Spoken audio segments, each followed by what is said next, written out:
Hello friends, तो कैसे हैं आप? आई होप कि आप अच्छे होंगे। जैसा कि बिहार पुलिस का नेक्स्ट सीरीज नंबर 12 लेकर आए हैं और इस सीरीज 12 के माध्यम से अपनी तैयारी को थोड़ा बेहतर करेंगे। तो चलिए हम शुरू करते हैं।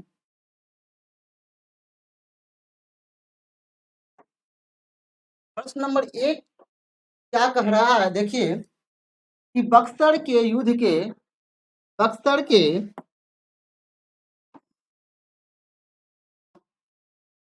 के युद्ध में अंग्रेजी सेना का नेतृत्व करने वाला था। मतलब कौन करने वाला था? जब बक्सर का युद्ध होता है तो 1764 में बक्सर का युद्ध होता है। भाई, बक्सर का युद्ध होता किसके किसके बीच में है? तो एक साइड रहता है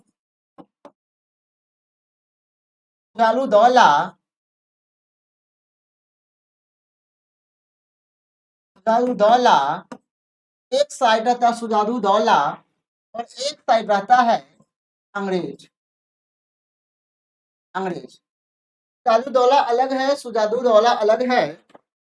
तो इसके बीच में बक्सर का युद्ध होता है 1764 में।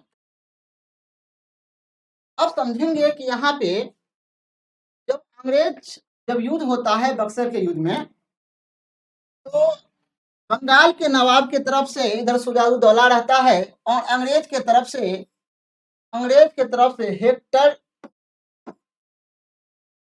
हेक्टर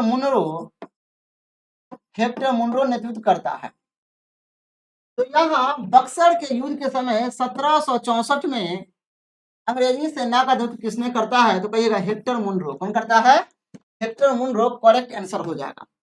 रॉबर्ट क्लाइव की अगर बात करते हैं तो रॉबर्ट क्लाइव 1757 में 1757 में एक युद्ध होता है, प्लासी का युद्ध होता है। इस युद्ध में एक साइड रहता है बंगाल के नवाब सिराजुद्दौला और सिराजुद्दौला के एक सेनापति रहता है मीर जाफर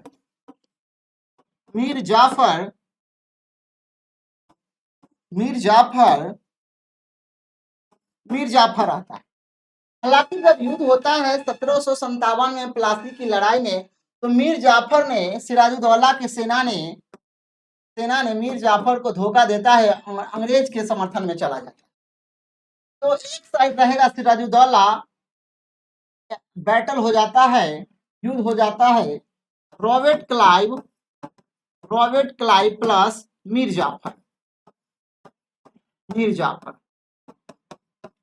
जाफर हुआ। अब यहाँ पे समझेंगे, जब प्लासी का युद्ध होता है 1757 में 23 जून 1757 में जब प्लासी का युद्ध होता है, तो एक साइड सिराजुद्दौला बंगाल का नवाब रहेगा और एक साइड अंग्रेज रहेगा, रॉबर्ट क्लाइव और मीर जाफर रहेगा। और ये जो मीर जाफर है इसी का सेना रहता है। हालांकि इस युद्ध में, प्लासी के युद्ध में, मीर जाफर ने धोखा दे देता है और रॉबर्ट क्लाइव के पक्ष में चला जाता है और मीर जाफर और सिराजू इस युद्ध में हार जाता है। किसके कारण हारता है? मीर जाफर के कारण हारता है। और मीर जाफर क्या करता है? मीर जाफर को रॉबर्ट क्लाइव ने बंगाल का नवाब बना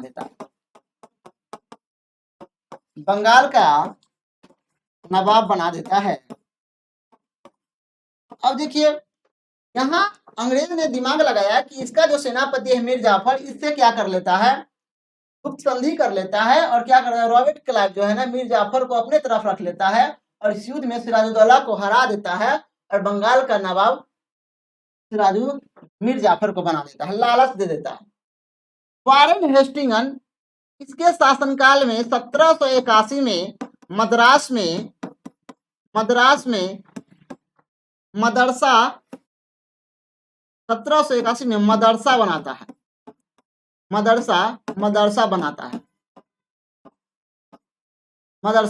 कब बनाता है? 1781 में।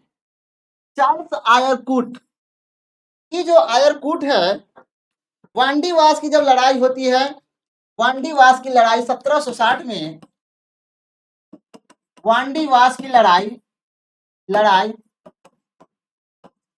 वांडीवास की लड़ाई में 1760 में वांडीवास की लड़ाई में अंग्रेज और फ्रांस के बीच में होता है, अंग्रेज और फ्रांस के बीच में होता है। अंग्रेज की तरफ से सर आयरकूट और फ्रांस की तरफ लीला था, ये दोनों नेतृत्व कर रहा था और लीला हार जाता है। वांडीवास की लड़ाई जो है ना अंग्रेज जीत जाती है। तो रॉबर्ट क्लाइव 1757 में अंग्रेज की सेना की तरफ से, हेक्टर मुनरो बक्सर के युद्ध में अंग्रेज की तरफ से, वारेन हेस्टिंग्स 1781 में मदरसा बनाता है, चार्ल्स आयरकूट इन्होंने वांडीवास की लड़ाई में अंग्रेज की तरफ से लड़ता है और वांडीवास की लड़ाई जीत जाता है। तो इसका आंसर हो जाएगा option number B, correct answer हो जाएगा हेक्टर मुनरो। क्या हो जाएगा? Hector Munro. दूसरा नंबर प्रश्न करा कि बंगाल का द्वैत शासन कब से कब तक। अब द्वैत शासन क्या होता है यहाँ पे थोड़ा समझ लीजिए। द्वैत शासन का मतलब होता है, द्वैत शासन का मतलब होता है दोहरी सरकार।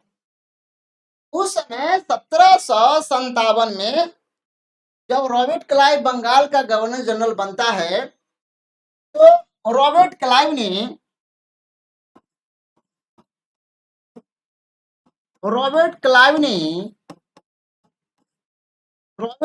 ने बंगाल के क्षेत्रों पे और बंगाल के आसपास जो अवध का क्षेत्र था उन क्षेत्रों में उन्होंने द्वैत शासन लेकर आता है।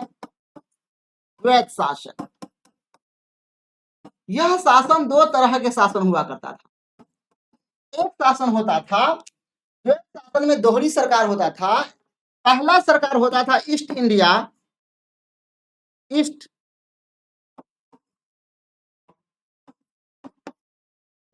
कंपनी के हाथों में पहला सरकार होता था और दूसरा सरकार होता था नवाब के हाथों में। अब जो ईस्ट इंडिया कंपनी के जो हाथों में था वो था कर वसूलना, सेना का नियंत्रण करना था इसमें, सेना का नियंत्रण करना। इसके बाद विदेशी मामला, ये जितना मामला था सब जो है ना ईस्ट इंडिया कंपनी के हाथों में था। दूसरा था नवाब के हाथों में राज्य एवं प्रांत का जो है ना शासन चलाता था, शासन था। प्रशासन इन्हीं के हाथों में था। शासन और प्रशासन इसी के हाथों में था, मतलब नवाब के हाथों में। तो द्वैत शासन मतलब दोहरी सरकार, एक ईस्ट इंडिया कंपनी के हाथों में पावर है, एक नवाब के हाथों में पावर है। ईस्ट इंडिया कंपनी के जो हाथों में पावर है वह कर वसूलना है, दूसरा है सेना पर नियंत्रण करके रखना है और तीसरा है विदेशी मामला का हस्तक्षेप करना है। और नवाब के हाथों में है कि नवाब जहां तक बंगाल का क्षेत्र था उन क्षेत्रों पे प्रशासन विभाग, राजनीतिक विभाग, जितना विभाग था सब नवाब का अधिकार था उस पर। तो अगर क्वेश्चन देखा जाए, क्वेश्चन कह रहा है कि बंगाल का द्वैत शासन कब से कब तक। तो 1765 से लेके 1772 तक बंगाल में द्वैत शासन लागू होता है। 1765 से लेके 1772 तक बंगाल में द्वैत शासन लागू रहता है। तो इसका आंसर हो जाएगा ऑप्शन नंबर बी 4, तो आंसर करेक्ट हो जाएगा। नेक्स्ट प्रश्न की बात किया जाए, वर्ष 1798 में, तो 1798 में एक सहायक संधि आता है। सहायक संधि आएगा, सहायक संधि लेकर कौन आएगा तो कहिए लॉर्ड विलेजली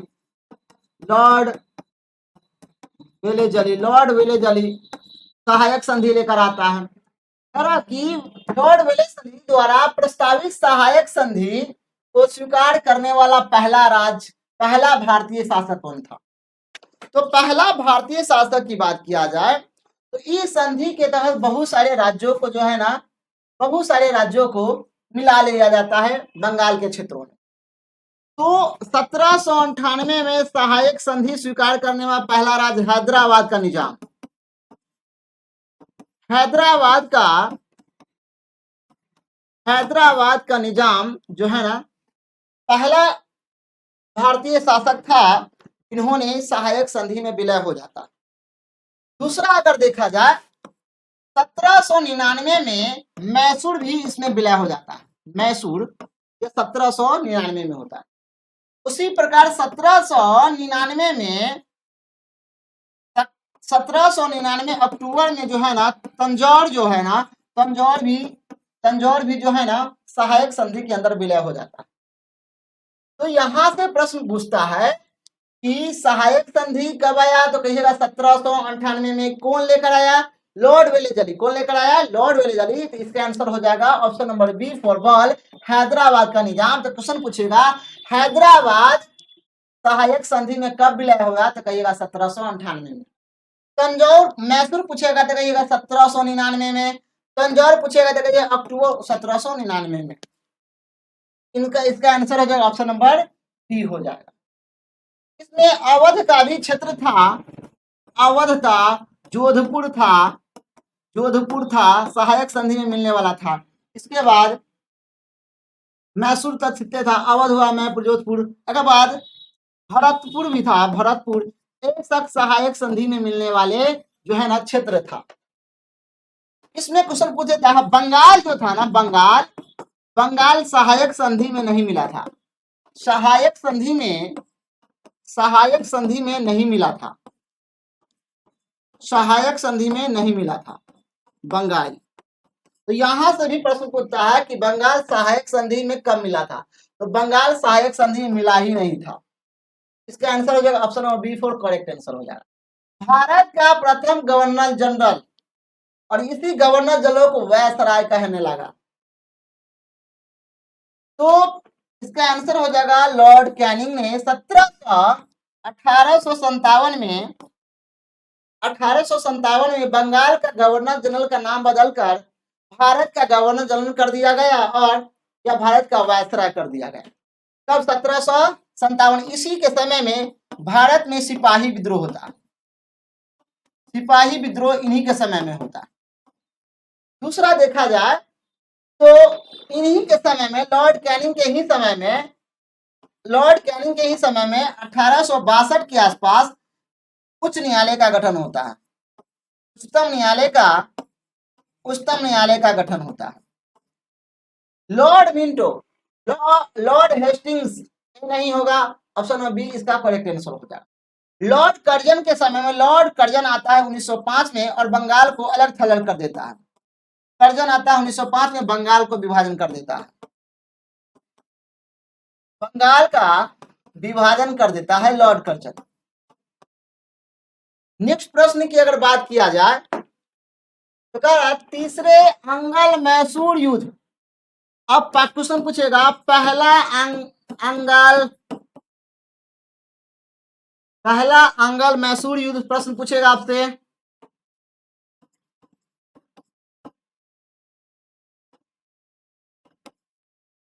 अंगल मैसूर युद्ध क्वेश्चन पूछेगा। दूसरा क्वेश्चन पूछेगा, दूसरा अंगल मैसूर युद्ध। तीसरा क्वेश्चन पूछेगा, तीसरा अंगल मैसूर युद्ध। चलिए थोड़ा देखते हैं। पहला अंगल जो मैसूर युद्ध होता है यह 1766 से लेके 1769 में होता है।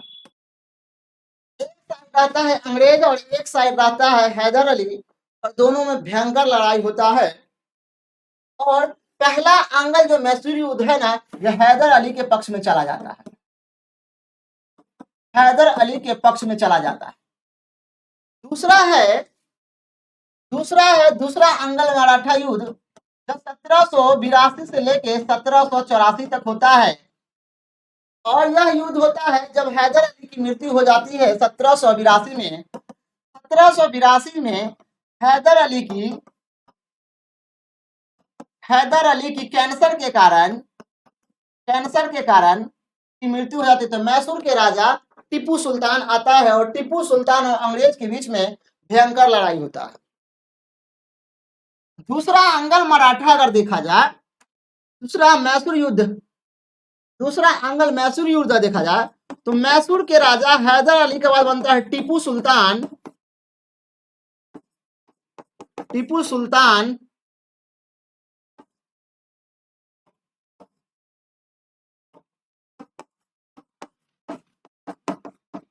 टीपू सुल्तान बनता है और एक साइड अंग्रेज रहता है। अब यहाँ पे समझिए अंग्रेज क्या करता है। अंग्रेज टीपू सुल्तान को हराने के लिए अंग्रेज ने एक रणनीति करता है और अंग्रेज ने जाता है निजाम के पास। अंग्रेज निजाम के पास जाता है और निजाम को कहता है कि भाई तुमको अगर दक्षिण के क्षेत्रों में राज करना है, दक्षिण के क्षेत्रों में अधिकार चाहिए तो मेरे साथ आओ और मैसूर को हराते हैं। अब भाई अंग्रेज मैसूर के निजाम को ले लिया। अब फिर अंग्रेज जाता है मराठा के पास, कहता है कि भाई कि जो भारत का जो पश्चिम वाला इलाका है, भारत का जो पश्चिम वाला इलाका है, इस क्षेत्रों में इन क्षेत्रों में अगर तुम्हें अधिकार चाहिए, शासन करना है तो मेरे साथ आओ, तुमको शासन करने देंगे। तो मराठा को बुला लेता है। अब जब तीनों तैयार हो जाता है तो बड़ा युद्ध होगा, एक बैटल होगा। इस बैटल को दूसरा आंगल बैटल कहेंगे, दूसरा मराठा युद्ध कहेंगे। 1782 से लेकर 1784 के बीच में दूसरा मराठा युद्ध होता है, दूसरा आंगल मैसूर युद्ध होता है। इस युद्ध में क्या करता है मराठा, क्या करता है कि अंग्रेज और निजाम के हमला करने से पहले जो है ना मैसूर पे हमला कर देता है मराठा। अब मराठा जब यहाँ हमला करेगा मैसूर में तो उसका मैसूर में टीपू सुल्तान से इसका मुलाकात होगा मराठा में। कहता है टीपू सुल्तान मराठा को, भाई तुम यहाँ पे कैसे आ गया रे, तुमको कौन बोला है आने के लिए, क्या चाहिए तुमको यहाँ पे। तो कह रहा है कि भैया थोड़ा पैसा वैसा दे दीजिए हमको, एक बार हम चले जाएंगे। तो कुछ पैसा वैसा दे के निकल जाता। तो दूसरा आंगल मराठ मैसूर युद्ध जो होता है 1782 से लेकर 1784 के बीच में होता है और यह जो होता है टीपू सुल्तान के पक्ष में चला जाता है।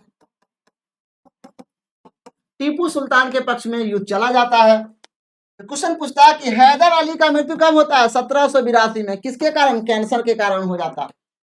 उसी प्रकार तीसरा युद्ध जो होता है, तीसरा आंगल मैसूर युद्ध होता है, यह 1792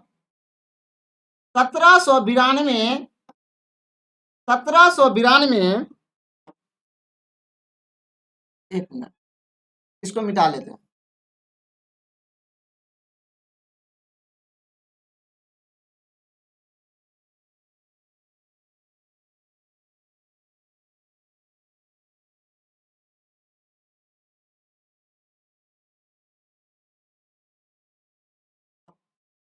1792 में युद्ध होता है, तीसरा आंगल मैसूर युद्ध होता है। यह जो होता है अंग्रेज और टीपू सुल्तान के बीच फिर से होता है और टीपू सुल्तान के पक्ष में चला जाता है। इस बार जो होगा तीसरा आंगल मराठा युद्ध, तो अंग्रेज एक साइड रहेगा, अंग्रेज एक साइड रहेगा और इधर मैसूर के राजा, मैसूर रहेगा, निजाम रहेगा, निजाम रहेगा और मराठा रहेगा। तीनों एक साइड मिलकर अंग्रेज से युद्ध होगा और यह युद्ध जो है ना टीपू सुल्तान के पक्ष में चला जाता है। अब पहला क्वेश्चन पूछेगा कि पहला आंगल मैसूर युद्ध कब से कब तक, कहिएगा 1766 से लेके कहिएगा 1769 तक पहला जो है ना आंगल मैसूर युद्ध होता है, हैदर अली के पक्ष में चला जाता है। दूसरा आंगल मैसूर युद्ध होता है 1782 से लेके 1784 में और टीपू सुल्तान के पक्ष में चला जाता है। और तीसरा आंगल मैसूर युद्ध होता है 1792 में होता है और यह जो टीपू सुल्तान के पक्ष में चला जाता है। मतलब इस सभी युद्ध में अंग्रेज की बुरी तरह से हार होती है। अब देखेंगे जब अंग्रेज की हार होगी तो अंग्रेज क्या कराएगा, ट्रीटी चाहिए, संधि चाहिए, संधि के तहत युद्ध को समझौता करना चाहेगा। तो इस तीनों युद्ध के लिए अलग अलग समझौता होता है। पहला अगर देखा जाए कि पहला आंगल मैसूर युद्ध जो होता है कौन सी संधि के कारण होता है समाप्त? तो कहिएगा यह जो संधि होता है मद्रास की संधि, मद्रास की संधि होती है 1769 में, 1769 में मद्रास की संधि होती है। दूसरा देखा जाए, यह जो होती है यह मंगलौर की संधि के कारण, मंगलौर की संधि के कारण होता है समाप्त, और यह 1784 में होता है। और तीसरा होता है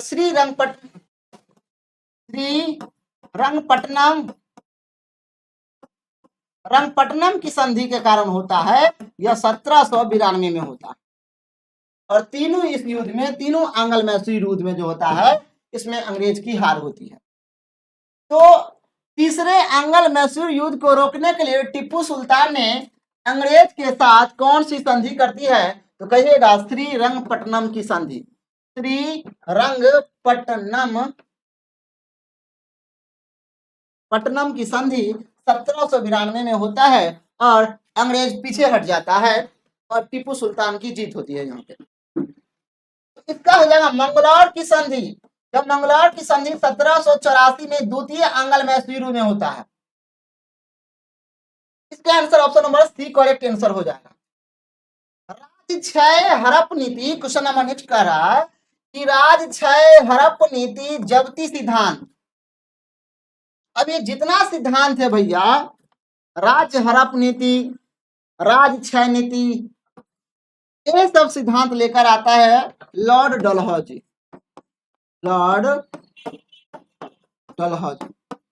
इस सिद्धांत के तहत क्या करता है, जो है ना क्षेत्र को विलय करना, क्षेत्र पे हड़प करना शुरू करता है, क्षेत्र पे अधिकार करना शुरू करता है। तो कौन लेकर आया था? लॉर्ड डलहौजी लेकर आया था। विलियम वेंटिंग, इन्होंने सती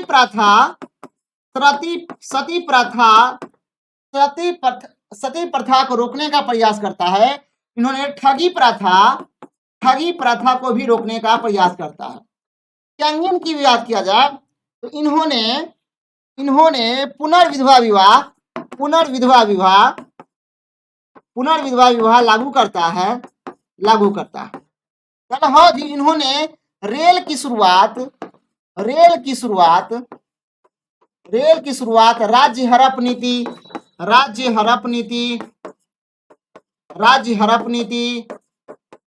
राज्य हड़प नीति, इसके बाद देखा जाए तो संचार व्यवस्था, डाक व्यवस्था, ये व्यवस्था सब जो है सब अंग्रेज ही लेकर आता है भारत में।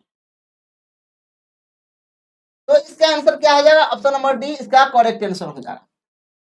वॉरेन हेस्टिंग ने 1781 में मुस्लिम शिक्षा को बढ़ाने के लिए इन्होंने मदरसा का स्थापना करता है,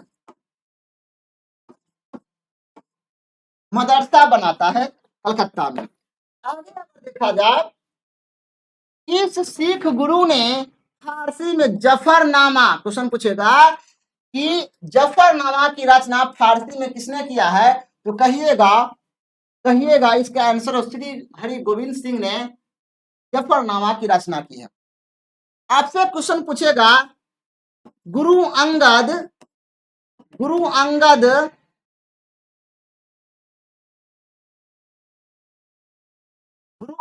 लिपि का शुरुआत किसने किया है?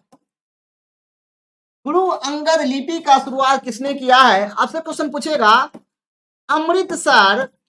अमृतसर का स्थापना किसने किया है? आपसे क्वेश्चन पूछेगा गुरुमुखी लिपि का शुरुआत किसने किया है? यहां से क्वेश्चन प्रश्न पूछ सकता है गुरु अंगद लिपि का शुरुआत, अमृतसर का स्थापना अर्जुन देव ने अमृतसर का स्थापना करता है। गुरुमुखी का स्थापना अगर देखा जाए गुरु गोविंद सिंह करता है। अंगद लिपि गुरु अंगद, इन्होंने लंगर व्यवस्था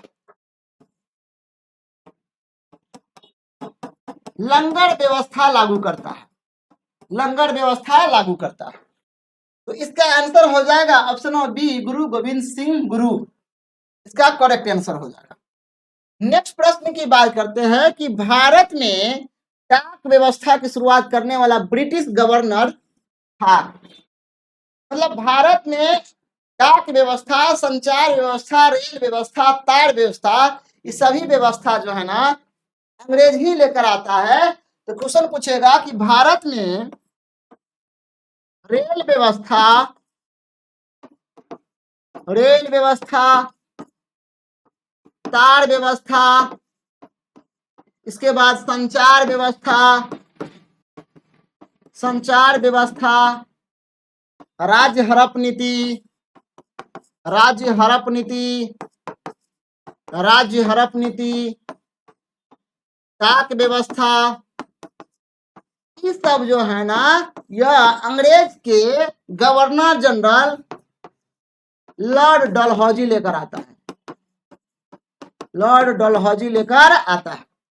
इसका आंसर हो जाएगा ऑप्शन नंबर एक, लॉर्ड डलहौजी करेक्ट आंसर हो जाएगा। इसका क्या हो जाएगा, लॉर्ड डलहौजी इसका करेक्ट आंसर हो जाएगा। लॉर्ड वेलेस यानी सहायक संधि लेकर आता है, सहायक संधि, सहायक संधि लेकर आता है 1798 में, 1798 में। लॉर्ड विलियम बेंटिंक इन्होंने सती प्रथा, सती प्रथा, ठगी प्रथा, ठगी प्रथा इत्यादि पर प्रतिबंध लगा देता है, प्रतिबंध लगा देता है। लॉर्ड डलहौजी रेल व्यवस्था, तार व्यवस्था, संचार व्यवस्था, राज्य हड़प नीति, डाक व्यवस्था, ये सब लॉर्ड डलहौजी लेकर आता है भारत में।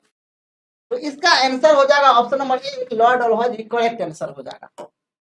आगे अगर देखा जाए किस सिख गुरु ने गुरु नानक की जीवन की लिपि है, गुरु नानक की जीवनी लिखी है, तो इसका आंसर हो जाएगा गुरु गोविंद सिंह ने, गुरु गोविंद सिंह ने गुरु नानक की जीवनी के बारे में लिखा।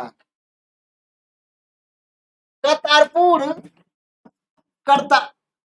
करतारपुर, करतारपुर का गठन अगर देखा जाए, गठन तो ये क्या है, गुरु नानक जी, गुरु नानक जी किया। कौन किया है, गुरु नानक जी किया। इसका आंसर हो जाएगा option number D correct answer. सिखों के सैन्य संप्रदाय खालसा पंथ की स्थापना गुरु गोविंद सिंह ने खालसा पंथ, खालसा पंथ, खालसा पंथ की स्थापना, स्थापना गुरु गोविंद सिंह, गुरु गोविंद सिंह करता है, गुरु गोविंद सिंह करता है खालसा पंथ की स्थापना। इसका आंसर हो जाएगा ऑप्शन नंबर सी हो जाएगा, गुरु गोविंद सिंह हो जाएगा। 1757 में सिराजुद्दौला किसके द्वारा पराजित किया गया था? तो 1757 में एक युद्ध होता है, प्लासी का युद्ध, प्लासी का युद्ध। 1757 दो तरफ से, एक तरफ रहेगा बंगाल के नवाब, बंगाल के नवाब, नवाब सिराजुद्दौला, सिराजुद्दौला। एक तरफ रहेगा Robert Clive, Robert Clive, Robert Clive रहेगा। तो कह रहा है तो इस युद्ध में रॉबर्ट क्लाइव की जीत होती है, क्योंकि बंगाल के नवाब सिराजुद्दौला के सेनापति मीर जाफर ने धोखा देता है, अंग्रेज के साथ आ जाता है और अंग्रेज और मीर जाफर मिलकर बंगाल के नवाब सिराजुद्दौला को हरा देता है और बंगाल का नवाब मीर जाफर को बना देता है। लेकिन रॉबर्ट क्लाइव के चपलूसी के कारण अंग्रेज ब्रिटिश ईस्ट इंडिया कंपनी ने मीर जाफर को बंगाल का नवाब हटाकर मीर कासिम को बना देता है, मीर कासिम को बना देता है, मीर कासिम को बना देता है। तो इसका आंसर हो जाएगा option number B, Warren option number इसका सी हो जाएगा, रॉबर्ट क्लाइव इसका करेक्ट आंसर हो जाएगा। आगे अगर देखा जाए निम्नलिखित में से किसने लॉर्ड वेलेस्ली के साथ सहायक संधि पर हस्ताक्षर किया? तो हैदराबाद के निजाम सहायक संधि पर हस्ताक्षर किया। अवध के नवाब जो है ना, हैदराबाद के अवध के नवाब जो है ना सहायक संधि पर हस्ताक्षर किया। मैसूर के राजा जो है ना सहायक संधि पर हस्ताक्षर किया। लेकिन बंगाल के नवाब ने जो है ना सहायक संधि पर हस्ताक्षर नहीं किया। तो इसका आंसर हो जाएगा 1 2 3 1 2 3 इसका करेक्ट आंसर हो जाएगा, जिसमें होगा 1 ऑप्शन नंबर डी इसका करेक्ट आंसर हो जाएगा। 1 2 3 हो जाएगा, 1 2 3 हो जाएगा इसका करेक्ट आंसर। नेक्स्ट प्रश्न की अगर बात किया जाए तो कह रहा है कि निम्नलिखित में से सिख गुरुओं का सही क्रम क्या है? सही क्रम की बात कर रहा है तो पहला होगा अमरदास। पहला क्या होगा? अमरदास। अमरदास के बाद आएगा रामदास। कौन आएगा? रामदास आएगा। और रामदास के बाद अर्जुन देव के बाद आएगा तेग बहादुर। क्या आएगा? तेग बहादुर। ये सब क्रमिक में अनुसार में लिखा होगा। तो ऑप्शन नंबर डी इसका करेक्ट आंसर हो जाएगा। नेक्स्ट प्रश्न की अगर बात किया जाए तो कह रहा सुगौली की संधि। अब सुगौली की संधि क्यों होता है? सुगौली की संधि अब यहाँ पे समझिए थोड़ा।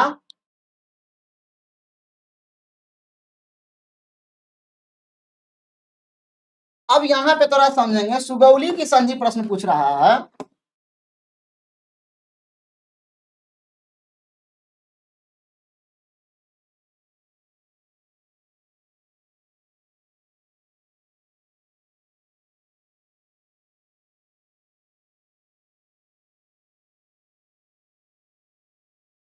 सुगौली की संधि जब प्रश्न पढ़ेंगे तो एक साइड है ये जो क्षेत्र है यह उत्तराखंड और नेपाल का जो क्षेत्र है, यहाँ पे नेपाल का क्षेत्र था। यहाँ भारत में अंग्रेज का अस्तित्व तो था ही, लेकिन अंग्रेज ने एक ऐसा शक्ति कायम किया था जो नेपाल तक इसका प्रभाव था। उन्होंने नेपाल के क्षेत्र जैसे नेपाल का क्षेत्र जैसे उत्तराखंड देखे होइएगा, उत्तराखंड ये सब पहले नेपाल का ही हिस्सा था। इन्होंने क्या करता है कि नेपाल के क्षेत्रों पे कब्जा कर लेता है और नेपाल के राजाओं को हराना चाहता है। तो 1816 में नेपाल और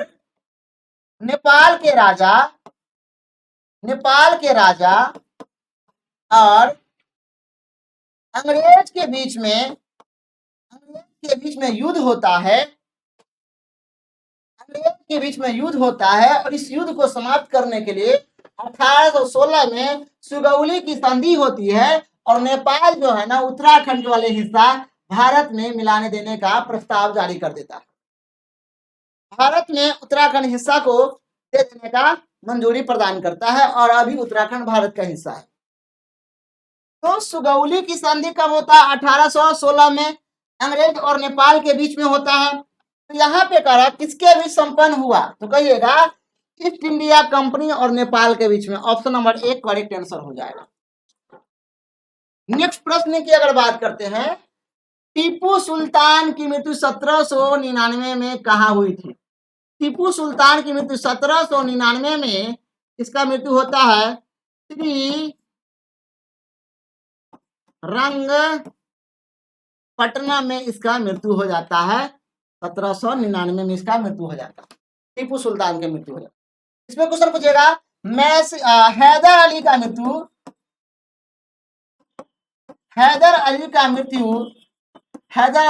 कब होता है? तो कहिएगा 1782 में। 1782 में होता है और कैंसर के कारण होता है। कैंसर के कारण होता है। उम्मीद है कि आज का जो 17 प्रश्न किए हैं वो आपको समझ में आया होगा। और आपका तैयारी बेहतर हो पाया होगा। तो आज के लिए इतना ही रहने देता हूँ। इसका अगला एपिसोड टेस्ट सीरीज 13 नंबर अगले दिन लेकर मैं आऊंगा। आज के लिए इतना ही। थैंक यू, धन्यवाद।